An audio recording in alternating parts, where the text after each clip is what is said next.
Welcome to The Victory Kitchen, the podcast all about American food rationing during World War II. I'm your host, Sarah Creviston Lee, author, historian, and vintage foodie. I'll be exploring the logistics of food rationing, featuring wartime cookbooks and recipes, and highlighting real home front experiences. We're going to be learning exactly what our grandmothers had to do to get their food to fight for victory. Hello, and welcome to another episode of The Victory Kitchen. Today is episode number 7, Ice Cream Goes to War. But first, Happy VE Day! In honor of the 75th anniversary of this commemoration, I wanted to take a quick moment to tell you a little bit about somebody I just recently started following on Instagram. His username is Uncle Joey 100. And if you haven't heard of this guy, he's pretty terrific. He is 98 years young. This is from his bio. He's a World War II Purple Heart Army vet, living life, Yanks Opening Day honoree 2018. And he says, follow me to 100. He's the oldest man in the USA with an Instagram account. His account is really fun, and it's great seeing him share pictures of himself from the war and sharing some fun anecdotes and his older wisdom. Like one of his posts, he says, as someone who fought hard in World War II and survived the Depression with little or no food, I think I have to post this without meaning any disrespect. And his post says, to those who are complaining about the quarantine period and curfews, just remember that your grandparents were called to war. You are being called to sit on the couch and watch Netflix. You can do this. So, true words, Uncle Joey. So, sadly, right now, he is fighting coronavirus, and he could definitely use our prayers. So give this guy a follow on Instagram, say a prayer for him, and we're really rooting for him, hoping he fights through this. All right, well, today we are talking about ice cream and ice cream rationing. What better way to celebrate the 75th anniversary of VE Day than with ice cream, right? Well, in the October 1943 issue of the Westinghouse Health for Victory cookbook, that's always a mouthful to say, they tell this funny story, and it goes with the picture on the cover. It shows a sailor on the cover happily eating his dish of ice cream. And the story inside is they're hearkening back to earlier in the war, the previous year, May 1942, and the USS Lexington. And this is what they say. Remember the story of the aircraft carrier Lexington? Doomed to sink as a result of the terrific battering she took in the Coral Sea battle, her men delayed abandoning the ship until they had made a gallant attempt to eat up the ice cream supply. Later reports said that they went over the side with their helmets packed full of the precious stuff. It was an incident with such a small boy flavor that many of us chuckled, and it was such a merry, devil-may-care disregard of very real danger that many of us became misty-eyed.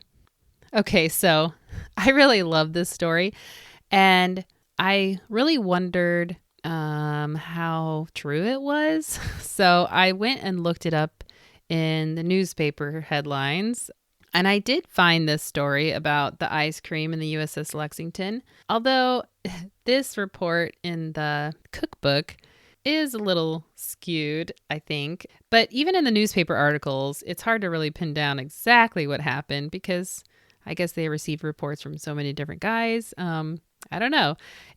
So I found some reports saying that they went to get ice cream on this sinking ship out of boredom while they waited evacuation.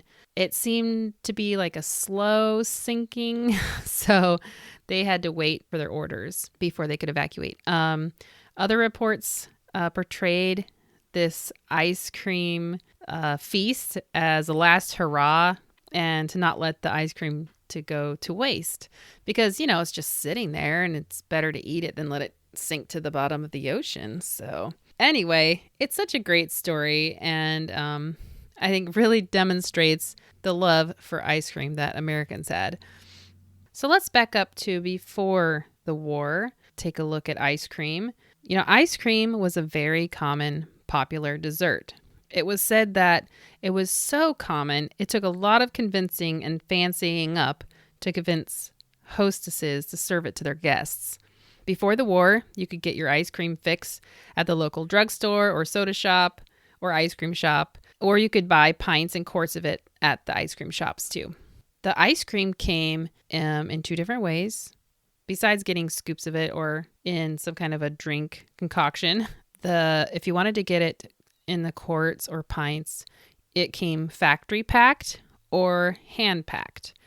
Some people claimed that hand packed ice cream was better and more rich and creamy, but the Sidwell Dairy Company in Iowa explained that was probably because the hand packing pressed out the air and made the ice cream more dense in the carton. Now, there was a difference in price between factory-packed ice cream versus hand-packed ice cream. The prevailing cost of factory-packed ice cream in a quart was 35 cents. And for hand-packed quart, it was 55 cents. Now, before you get really excited about these prices, I don't know if you remember, but in a previous episode, I talked about calculating the true cost in today's dollars. So I went and did the calculation, and I will not bore you with math equations, but I will leave a link on my blog post corresponding with this episode where you can go and see how to do this calculation for yourself. So I did the calculation with inflation factored in, and 35 cents comes to about $4.02. And 55 cents comes out to about $6.31. So $4 for a carton of ice cream. That's about right. If you get maybe Breyers or somewhere, along that level of ice cream. I know you can get it for cheaper, if you get the store brand, but the hand packed ice cream, $6.31. That's kind of pricey. Yeah, that kind of gives you a good idea of, in our dollar today, what that would actually cost. All right, so when it comes to ice cream flavors, I'm really fascinated with ice cream flavors from this time period, but it's really hard to pin down a list. There just really isn't one out there. You just have to kind of hunt around. You can find images of original soda shop menus and things like that, but it really did vary region by region. There's just, in some places, some flavors were more popular than others. And I'm sure some ice cream shops made up their own flavors to sell, just like there's a bunch of dairy ice cream shops here in Maryland, and they each have their own kind of signature flavors.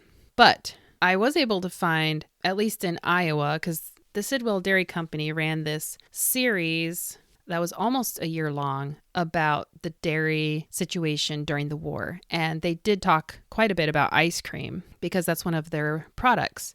So they said that their most popular flavors were, number 1 was vanilla. Number 2 was chocolate. Number 3 was strawberry. Are you surprised?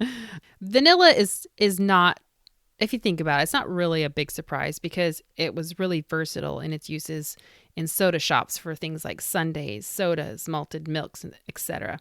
Plus, if you were having to decide on one flavor as a family, vanilla was a good neutral flavor that everyone could probably agree on. But this wasn't good enough for me. I really wanted to know some weird flavors out there. So I went through a whole bunch of my wartime cookbooks, and these are the flavors that I found. And these are all ones you could make yourself. So this isn't saying that's all the flavors that were out there. It just happens to be the ones in my cookbooks. All right, so here we go. There's cherry walnut, fudge ripple, English almond toffee, eggnog, peppermint, maple nut, walnut, frozen pudding. So frozen pudding was a mixture of vanilla ice cream with citron, raisins, walnuts, and maraschino cherries. I was not expecting that. I thought it would be something like chocolate pudding or something. But no, I think they mean more like a British pudding. All right. Also, maple fruit. This had candied cherries and crushed pineapple in it. There was marshmallow, orange, peach, pistachio, prune. My son actually got excited about this one. My kids actually like prunes. So we all think prune ice cream sounds exciting. Raspberry, rose, Neapolitan. Okay, I know there's mixed feelings about Neapolitan out there. At least in my family, strawberry is the loathed flavor in the Neapolitan box. But according to this wartime cookbook, Neapolitan was completely different. It did have strawberry, but the other two flavors were pistachio and orange. But they say, with a little caveat, that any flavor combos could be used. So there you go. Just make up your own. All right, next we've got avocado, sour cream. This is a type of vanilla, but sour cream is used in the recipe. Caramel, cherry, nut, just nut, apricot, coffee, pineapple, molasses praline. That one sounds interesting. I think I might try that one. Banana, bisque. This has macaroon crumbs in it. Grape nuts ice cream. Have any of you tried that? I know it's available in some places, and the people I've asked about it have tried it and they say it's not that great, but I don't know. I'm still intrigued. There's also pecan brittle, orange pecan, red plum, butter pecan, loganberry, ginger, lemon, pineapple mint, Bing cherry. Whew, this is quite the list, isn't it? Rum, burnt almond, pumpkin. This is cinnamon, ginger, orange rind, and brown sugar with the pumpkin in there. That sounds amazing. And last is Tutti Frutti. This was not what I expected for Tutti Frutti. Maraschino cherries, sherry wine, chopped nuts, and crushed pineapple. Woohoo! Now, if you're not hungry for ice cream by the end of this list, I don't know. I'm not even that big of an ice cream fan. Don't hunt me down. I'm sorry. It's just not my favorite thing. I get more excited for like baked goods like cake or cookies. So that's the list. I did not search through all my cookbooks either. This is just like the main ones I have. And really interesting flavors in there. A lot I'm sure you might recognize. I also have to put in a few flavors of sherbet because sherbet will come into play in a little bit. The number one flavor for sherbet was pineapple. Number two was orange. This is talking in Iowa, as before. And Sidwell Dairy Company also said that the new upcoming favorite flavor that took over pineapple was apricot whip. Here are some more sherbet flavors. Cranberry, orange, economy, which includes lemon, banana, orange flavor. There's peach, lemon, lime milk, lemon milk, and rhubarb. Whew, those sound good too. So there we go. There are some examples of 1940s ice cream flavors. Now we come to the part where ice cream goes to war.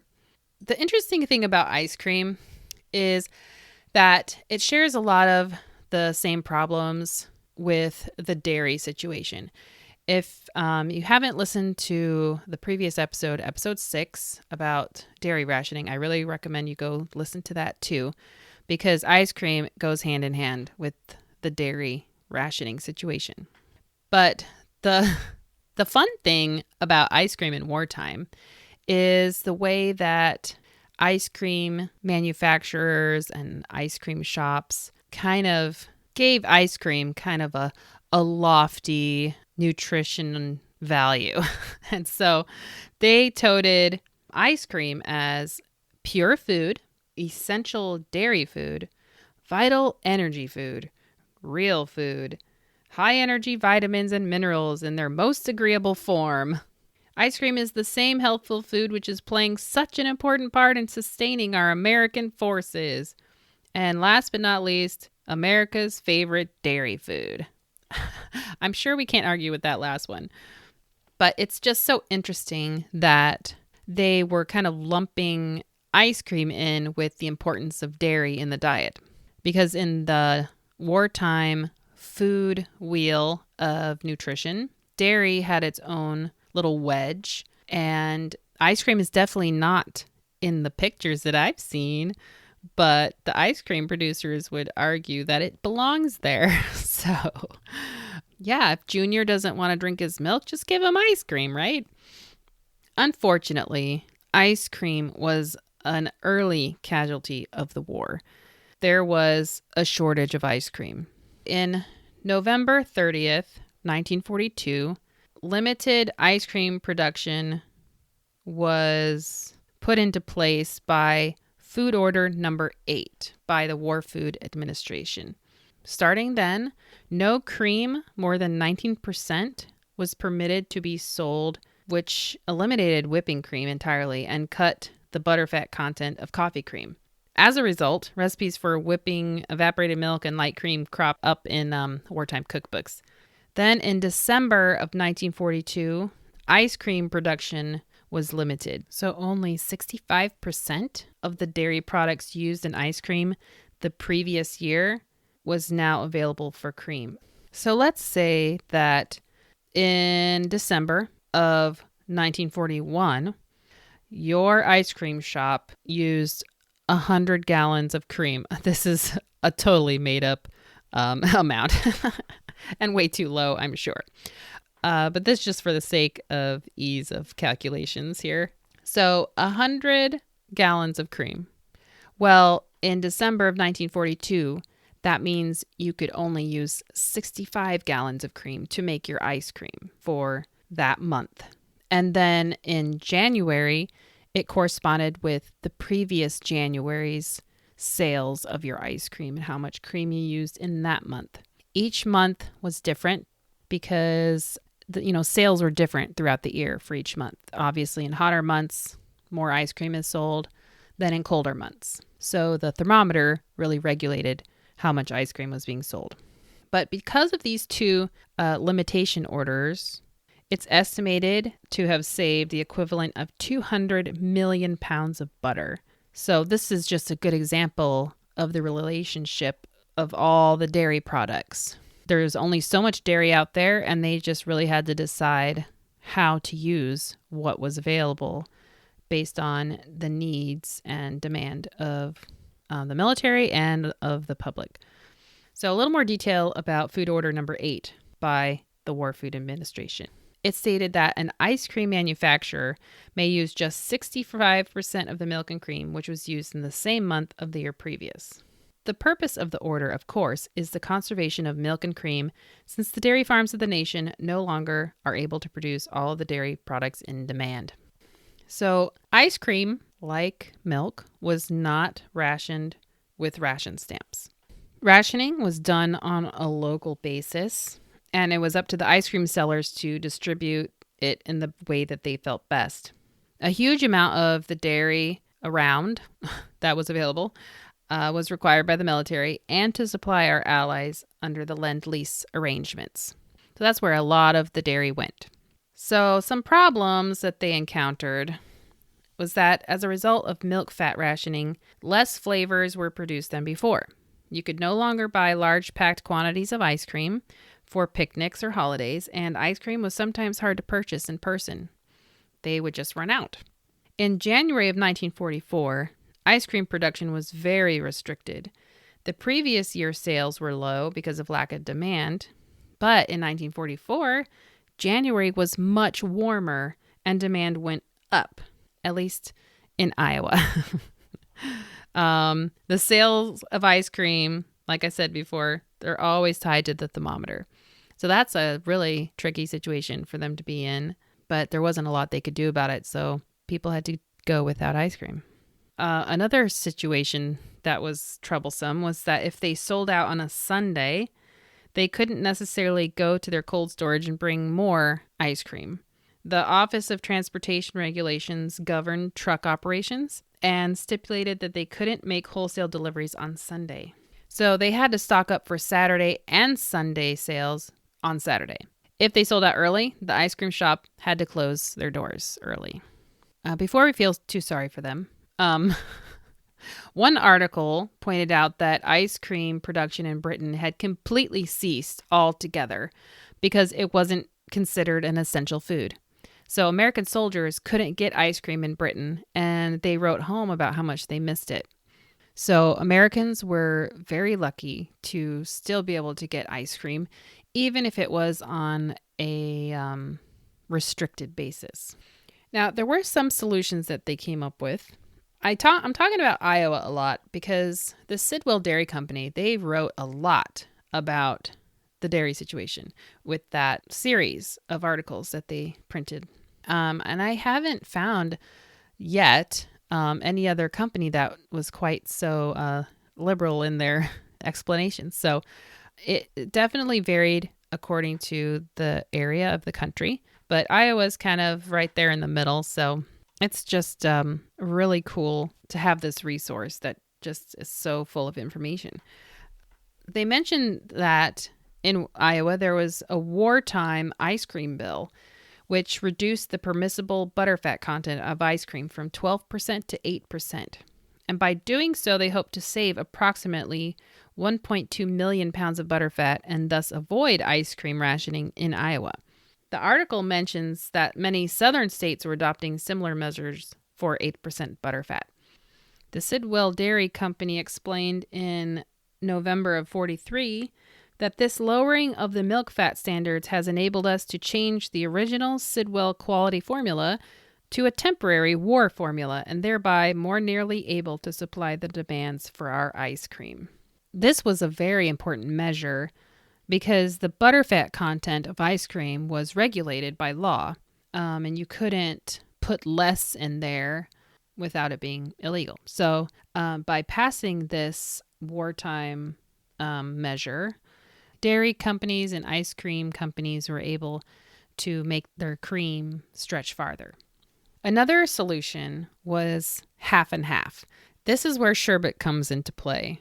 So ice cream shops encourage people to get half ice cream and half sherbet when they ordered their, packed quart of ice cream, or even just to eat at the counter. Sherbet uses less dairy as it has a sugar syrup base instead of a custard base.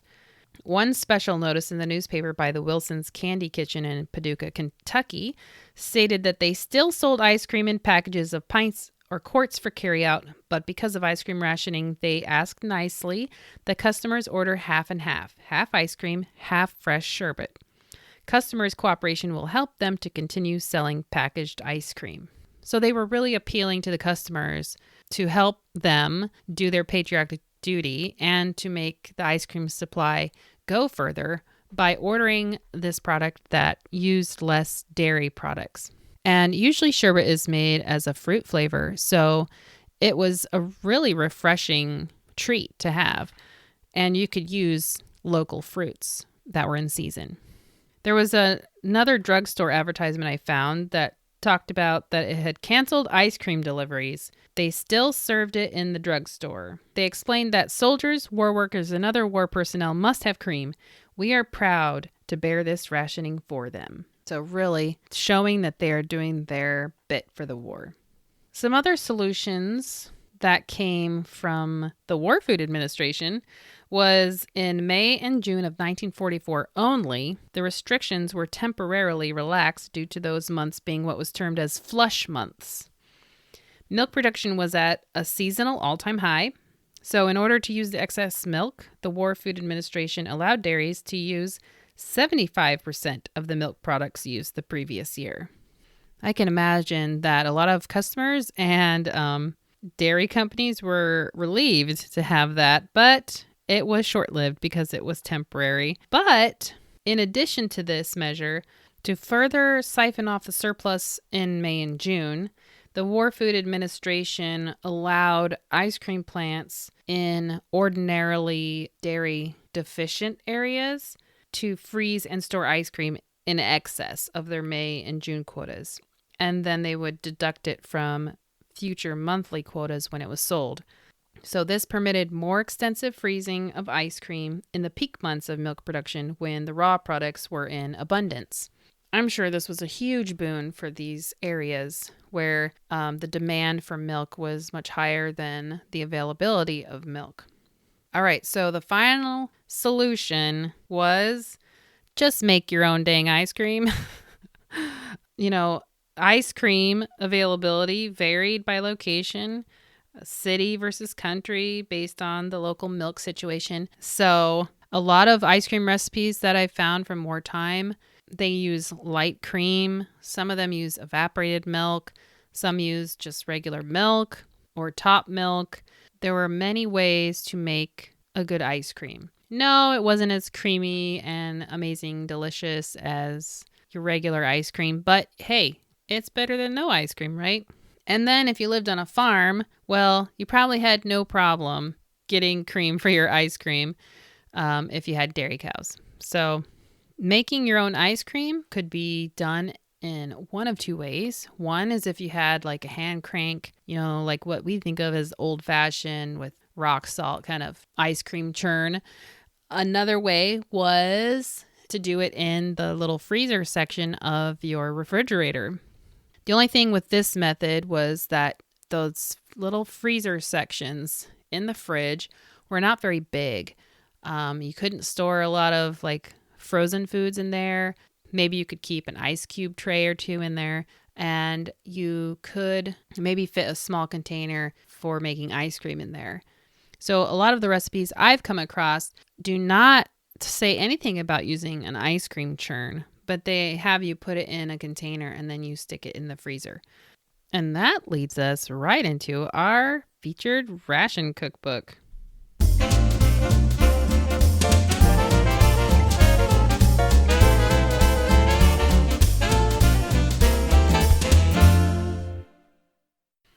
Today's featured ration cookbook is called Cooking on a Ration, or Food is Still Fun, by Marjorie Mills. This is my absolute favorite ration cookbook. Have I said that before? It's okay to have a few favorites, right? Well, this really is a fantastic book.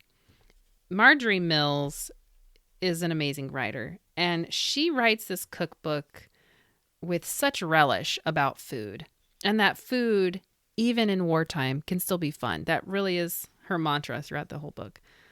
Let me just read this little section from the preface. She says, "We have taken a sudden nosedive from happy-go-lucky, splashing about with plenty of whipping cream, pounds of butter, sirloin steaks, and rib roasts.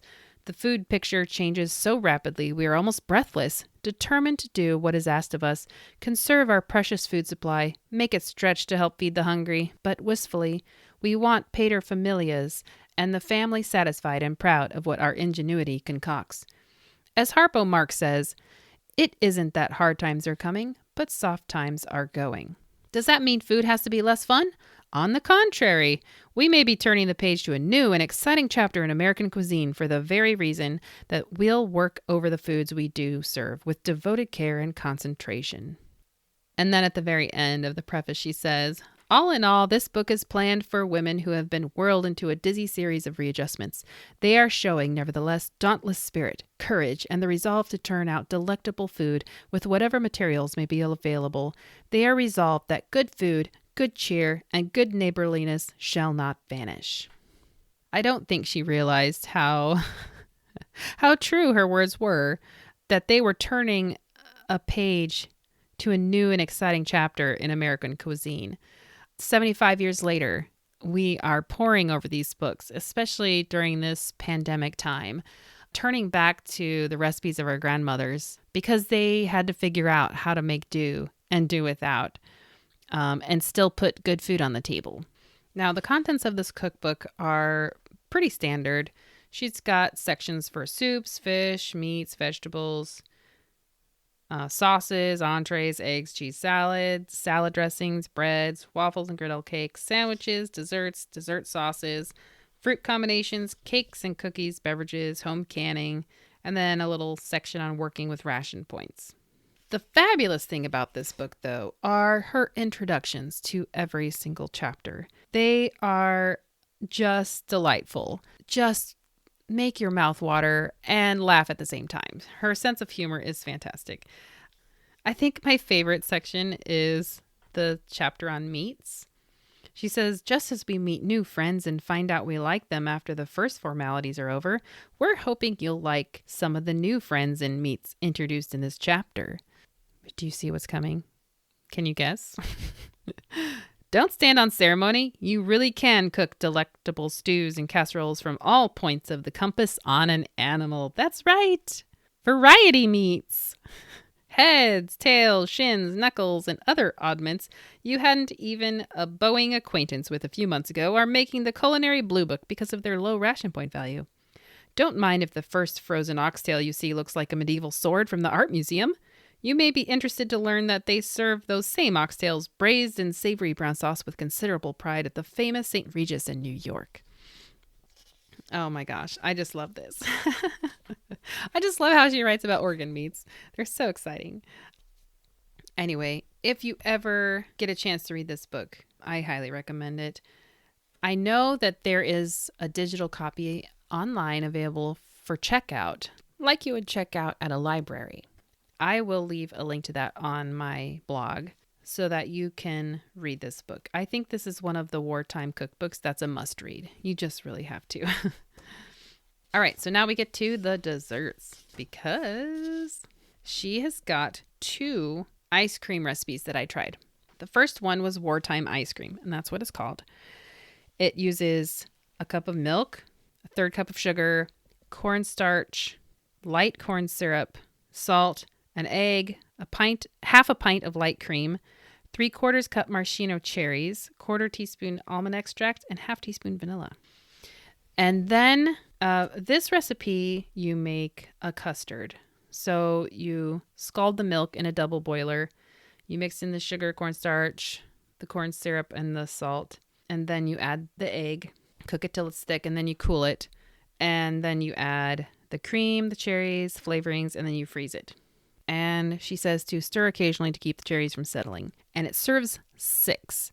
This is important because these wartime proportions are very different than what we would think of as a serving of ice cream.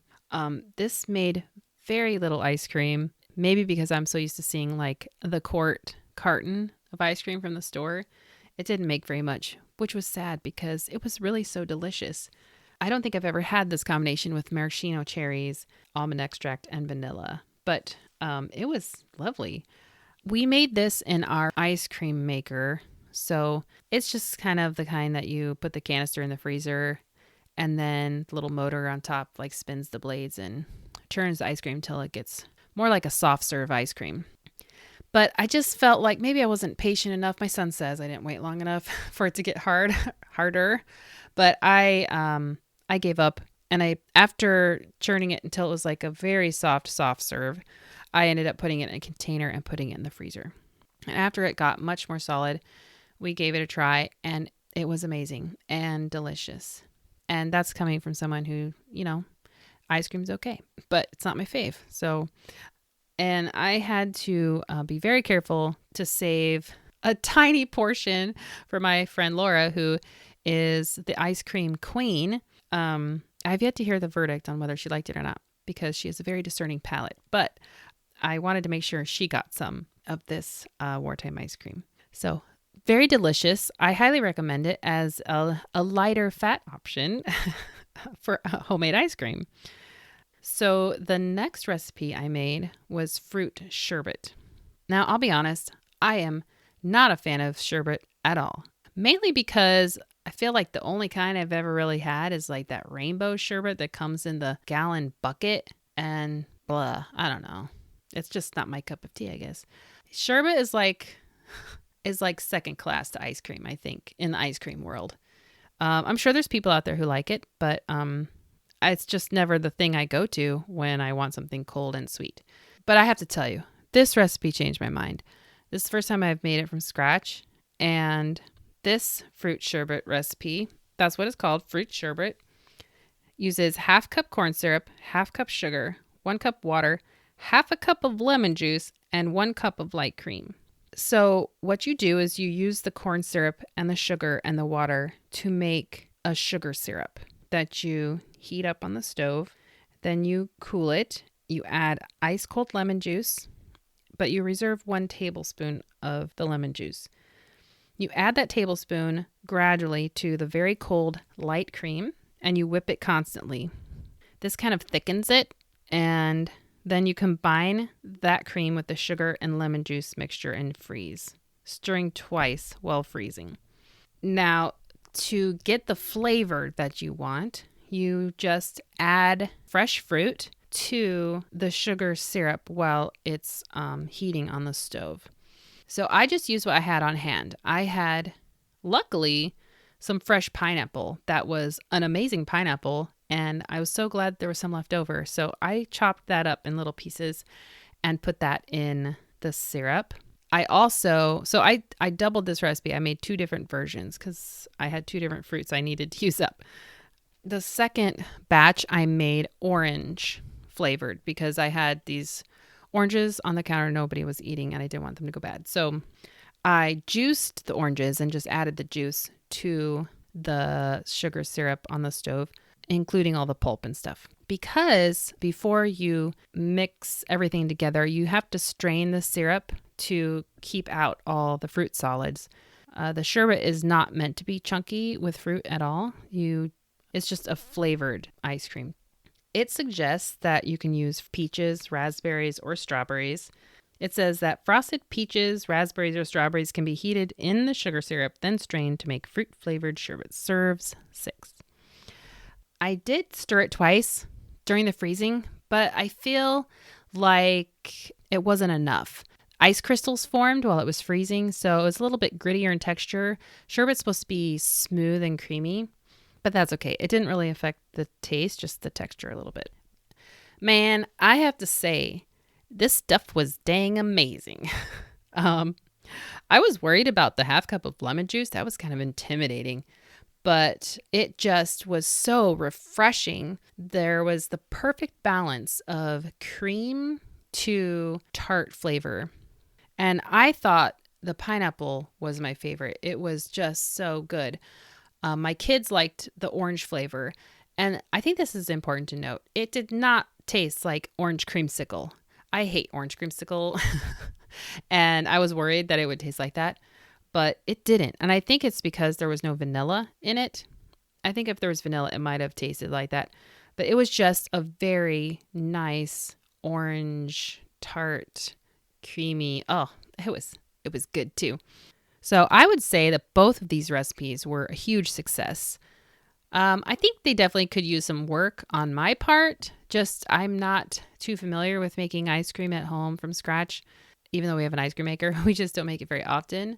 So I'm sure that by perfecting technique of like stirring while it's freezing and things like that, could make a smoother end product.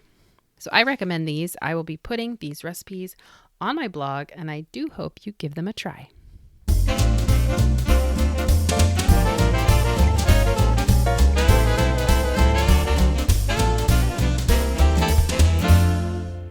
Today's story highlight is from Stephanie Pitchers, who is another fellow World War II reenactor friend of mine. She submitted a story about folks in her hometown area of Vermilion County, Illinois. This is what she says. We all hear about how difficult rationing was, but the reality is it wasn't so for a number of communities. I grew up in Vermilion County, Illinois. Much of my family is from the smaller communities that surround Danville. The community up until the 90s had a very nice mix of industrial, urban, and ag. So growing up, I would often ask relatives and other older people in the community about World War II. On the subject of rationing, you can find almost nobody that ever felt any significant hardships or pinches because people had gardens and got meat and other things from all the local farms in the area. The one area of hurt you will hear time and time again about is rations for tires, gas, and the biggest one, shoes. My great-grandmother was a school teacher during the time and taught multiple grades in the one-room school building, while a new grade school was being built. She often told stories about how girls would come to school wearing clothes and boots that were hand-me-downs from a big brother, and boys would often wear Mary Janes and sweaters that were hand-me-downs from an older sister. My great-grandmother was a widowed mother of 4 at the time, and her sister was a World War I Army nurse that served in Verdun, but had taken a civilian position at the local VA. Being a nurse, she was classed as an essential war worker and got extra ration allowances that she would give my great-grandmother to use for shoes and tires. As for the recipes, there's a few that are pretty local staples, but I suspect they are handed down things from earlier times and not really written anyplace.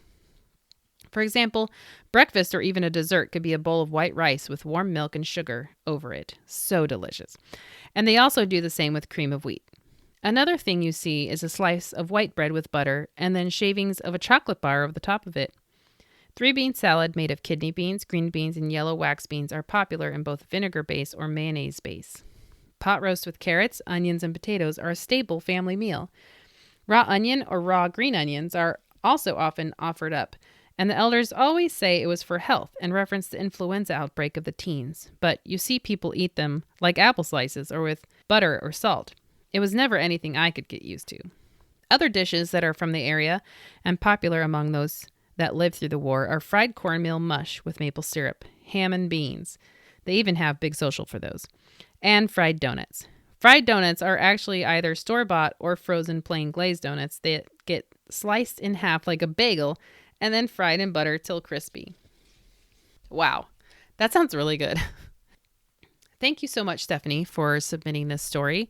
It's really awesome to see like a picture of one local area and what their wartime experience was. And this is a really great illustration of what I've been encountering, that the people I've talked to who remember rationing, they don't remember really doing without any food things in particular. And I think it's because the people I've talked to lived in rural areas where there were a lot of local farms. All right, well, that's it for today's episode. If you'd like to support this podcast, you can go to anchor.fm/Sarah Creviston Lee and click on support. Be sure to check out my blog for the corresponding post so you can see pictures and my research and, of course, the recipes. Thanks so much for listening, and I'll talk to you next time. Bye.